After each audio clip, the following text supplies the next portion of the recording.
നമസ്കാരം സുഹൃത്തുക്കളെ. നമ്മളപ്പോൾ കഴിഞ്ഞ 2 വീഡിയോയിലായിട്ട് സംസാരിച്ചുകൊണ്ടിരുന്നത് എന്താണ് MEP, മെക്കാനിക്കൽ ഇലക്ട്രിക്കൽ പ്ലംബിംഗ് കോഴ്സും അതിൻ്റെ സാധ്യതകളും അതിൻ്റെ ഒരു ഇമ്പോർട്ടൻസും ഇന്നത്തെ കാലത്തെ ഒരു ഇമ്പോർട്ടൻസിനെയും കുറിച്ചാണ് നമ്മൾ സംസാരിച്ചുകൊണ്ടിരുന്നത്. അപ്പോൾ അതിനെക്കുറിച്ച് ഏകദേശ കാര്യങ്ങൾ ഞാൻ 2 വീഡിയോയിലായിട്ട് പറഞ്ഞിട്ടുണ്ട്. എന്താണ് MEP, ഇപ്പോൾ എഞ്ചിനീയറിംഗ് കഴിഞ്ഞ ഏതൊക്കെ ട്രേഡ് കഴിഞ്ഞവർക്ക് അതിലോട്ട് ജോയിൻ ചെയ്യാം, അത് തിരഞ്ഞെടുക്കാമെന്നുള്ള കാര്യങ്ങളെല്ലാം ഞാൻ 2 വീഡിയോയിലായിട്ട് സംസാരിച്ചിരുന്നു. ഇന്ന് ഞാൻ കുറച്ചും കൂടെ ഇൻട്രസ്റ്റിംഗ് ആയിട്ടുള്ള ഒരു കാര്യത്തിനെക്കുറിച്ച് സംസാരിക്കാനാണ് വന്നിരിക്കുന്നത്. നമ്മൾ MEP എന്ന് പറയുന്ന കോഴ്സ്, മെക്കാനിക്കൽ ഇലക്ട്രിക്കൽ പ്ലംബിംഗ് കോഴ്സിൻ്റെ ഒരു മെയിൻ ഉദ്ദേശം എന്ന് പറഞ്ഞാൽ സെലക്ഷൻ ആൻഡ് സൈസിങ് എന്ന കാര്യം. സെലക്ട് ചെയ്യുക, നമുക്ക് ആവശ്യമുള്ള സർവീസ് സെലക്ട് ചെയ്യുക, ആവശ്യമുള്ള സർവീസിനെ സൈസ് ചെയ്യുക. സെലക്ഷൻ മീൻസ് തിരഞ്ഞെടുക്കുക, പിന്നെ സൈസ് ചെയ്യുക എന്ന് പറഞ്ഞാൽ അതിനെ ഡിസൈൻ ചെയ്യുക എന്നാണ് സൈസ് ചെയ്യുക എന്ന് പറഞ്ഞുകൊണ്ട് ഉദ്ദേശിക്കുന്നത്. ഇപ്പോൾ നമുക്കൊരു AC സെലക്ട് ചെയ്യാം. AC-യുടെ ഡയമെൻഷൻ, നോർമൽ സ്പ്ലിറ്റ് AC-യുടെ കാര്യം എടുക്കുകയാണെങ്കിൽ അതിൻ്റെ ലെങ്ത്തും ബ്രെഡ്ത്തും ഉണ്ടാവുമല്ലോ ACക്ക്, അത് സെലക്ഷൻ. അത് സൈസിങ് എന്ന് പറയുമ്പോൾ അതിൻ്റെ ടെക്നിക്കൽ ആയിട്ടുള്ള കാര്യങ്ങളാണ്. എത്ര കൂളിംഗ് കപ്പാസിറ്റി അതിന് തരാൻ കഴിയും, പിന്നെ അതിന് എത്ര എയർ ഫ്ലോ റേറ്റ് സപ്ലൈ ചെയ്യാൻ കഴിയും, എത്ര ആയിരിക്കും അതിൻ്റെ rate of power, rate of frequency, പിന്നെ അതിൻ്റെ എഫിഷ്യൻസി എത്രയായിരിക്കും, ആർന്ന് എനർജി എഫിഷ്യൻസി റേഷ്യോ എത്രയായിരിക്കും, അങ്ങനെയുള്ള ടെക്നിക്കലായിട്ടുള്ള ഡീറ്റെയിൽസിനെ നമ്മൾ ഡിസൈൻ ചെയ്തെടുക്കുന്നതിനാണ് സൈസിങ് എന്ന് പറയുന്നത്. നമുക്കറിയാം, ഈ സിവിൽ എഞ്ചിനീയേഴ്സ് എല്ലാം ഈ പറഞ്ഞതുപോലെ കെട്ടിടങ്ങൾ നിർമ്മിക്കുന്നതും അതുപോലെ പ്ലാൻ ഉണ്ടാക്കുന്നതെല്ലാം പണ്ട് കാലത്ത് ബിഫോർ 1980s മുമ്പ് വരെ അത് ഹാൻഡ് ഡ്രോയിങ് ആയിരുന്നു. നമ്മൾ പേപ്പറിൽ സ്കെയിലും മറ്റ് ഉപകരണങ്ങളെല്ലാം വെച്ച് ഡ്രാഫ്റ്റ് ചെയ്തായിരുന്നു കെട്ടിടങ്ങളുടെ പ്ലാനും, പിന്നെ അതുപോലെ ആർക്കിടെക്ചേഴ്സ് അവരുടേതായ ഡ്രോയിങ്സ് ഉണ്ടല്ലോ അതെല്ലാം ഉണ്ടാക്കിക്കൊണ്ടിരുന്നത് ഈ പറഞ്ഞ പോലെ പെൻസിലും സ്കെയിലും പേപ്പറിൽ വെച്ചിട്ടൊക്കെയാണ്. ലിറ്ററലി സ്പീക്കിംഗ് അത്രയും വലിയ പേപ്പറിലൊക്കെ പണ്ട് ആൾക്കാർ വരച്ചിരുന്നു എന്നാണ് പറയപ്പെടുന്നത്. ഫോർ എക്സാമ്പിൾ, ഇപ്പോൾ ഒരു 1000 സ്ക്വയർ ഫീറ്റിൻ്റെ അകത്തൊരു ഡ്രോയിങ് വേണമെങ്കിൽ 1000 സ്ക്വയർ ഫീറ്റിൻ്റെ അത്രയും സൈസിനുള്ള പേപ്പർ യോജിപ്പിച്ചൊക്കെ വരച്ചിരുന്നു എന്നാണ് പറയപ്പെടുന്നത്. അതിലെത്രത്തോളം കഴമ്പുണ്ടെന്നുള്ള കാര്യം നമുക്ക് സംശയിക്കേണ്ടിയിരിക്കുന്നു. ഇനി ഞാൻ പറയാൻ ഉദ്ദേശിക്കുന്ന കാര്യം, ഇന്ന് ഞാൻ പറയാൻ ഉദ്ദേശിക്കുന്നത് ഏതൊക്കെ സോഫ്റ്റ്വെയർസ് നമ്മളിപ്പം ഏറ്റവും ലേറ്റസ്റ്റ് ആയിട്ട് ഓരോ ടെക്നോളജി വളർന്നുകൊണ്ടിരിക്കണമല്ലോ. അപ്പോൾ ഇനി നമ്മൾ പേനയും പെൻസിലും കൊണ്ട് ഡ്രോയിങ്സ് വരയ്ക്കുന്നതിന് പകരം നമ്മളിപ്പോൾ ഏറ്റവും ലേറ്റസ്റ്റ് ആയിട്ട് യൂസ് ചെയ്തുകൊണ്ടിരിക്കുന്നത് കമ്പ്യൂട്ടർ എയ്ഡഡ് ഡ്രാഫ്റ്റിംഗ് അഥവാ CAD എന്ന് പറഞ്ഞ ഒരു പ്രോസസ്സിലൂടെയാണ് നമ്മൾ ഡ്രോയിങ്സ് വരയ്ക്കുന്നതും പ്ലാൻസ് ഉണ്ടാക്കുന്നതും പിന്നെ മറ്റ് ഇതര പരിപാടികൾ ചെയ്യുന്നതും എല്ലാം സോഫ്റ്റ്വെയർസിലൂടെ.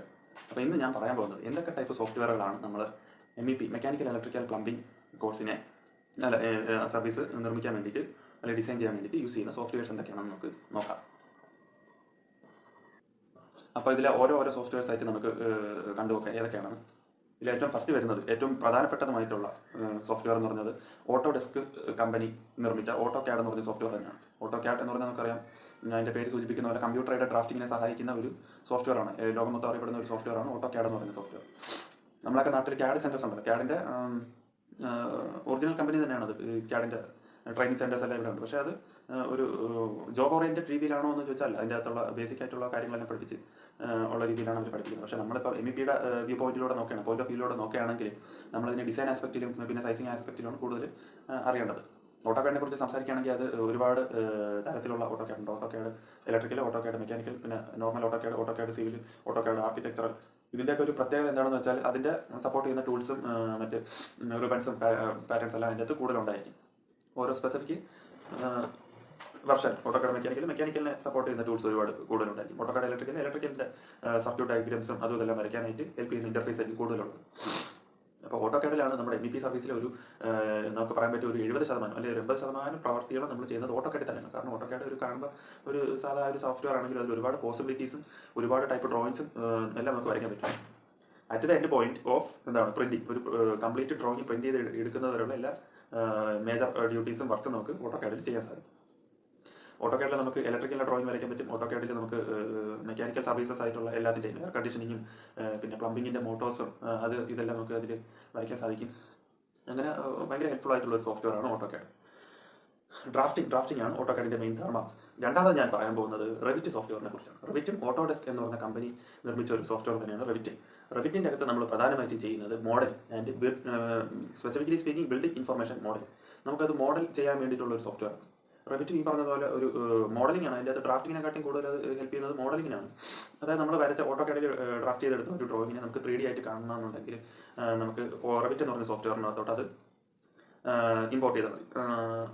അപ്പോഴത്തേക്ക് നമുക്കത് AutoCAD-ൽ വരച്ച ഡ്രോയിങ് എങ്ങനെയാണ് 3D-യിൽ ഇരിക്കുക എന്ന് നമുക്ക് വ്യൂ ചെയ്യാൻ പറ്റും റെവിറ്റ് സോഫ്റ്റ്വെയർ വെച്ച്. അതിൻ്റെ ഒരു മെയിൻ ഉദ്ദേശം എന്ന് വെച്ചാൽ നമ്മൾ ഒരുപാട് services under the inside the fall ceiling നമ്മൾ ചെയ്യുന്നുണ്ട്. ഈ പറഞ്ഞ പോലെ HVAC-യുടെ ഡക്റ്റും പ്ലംബിങ്ങിൻ്റെ പൈപ്പുകളും ഇലക്ട്രിക്കലിൻ്റെ കേബിൾ ട്രേസും എല്ലാം പോകുന്നത് ഫോൾ സീലിംഗിൻ്റെ ഉള്ളിൽ വശത്തൂടെ. അപ്പോൾ അവിടെ ഒരുപാട് ക്ലാഷസ് സംഭവിക്കാനുള്ള സാധ്യതകൾ കൂടുതലാണ്.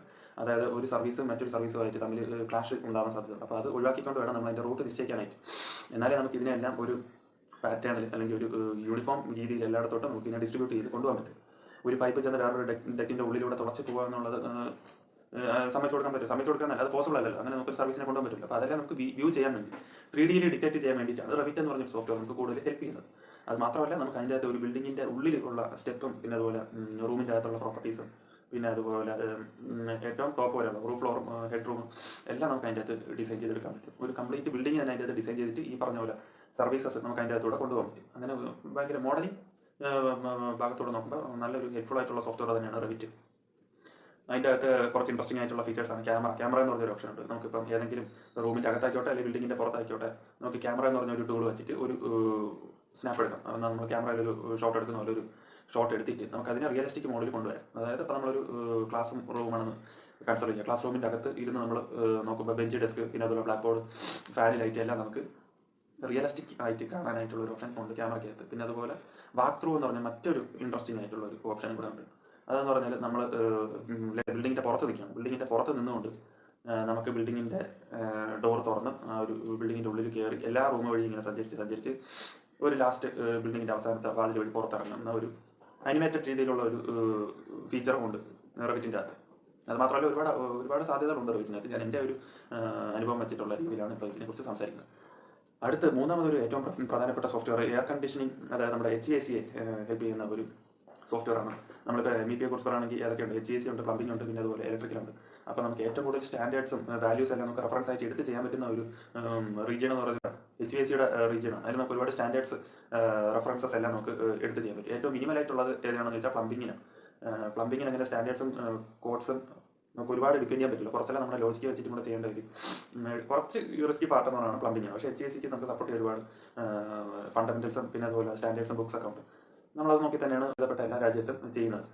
അതിൽ നമ്മൾ ഏറ്റവും പ്രധാനമായിട്ടും യൂസ് ചെയ്യുന്ന അതെന്ന് പറഞ്ഞാൽ ASHRAE, American society for heating and refrigeration engineers association, അഷറയുടെ ഹാൻഡ് ബുക്കുകളാണ്. ഹാൻഡ് ബുക്കുകളുടെ വാല്യൂ പ്രധാനമായിട്ടും റെഫറൻസ് ആയിട്ട് എടുത്ത് ജോലി ചെയ്യുന്നത്. അപ്പോൾ അതിൽ നമുക്ക്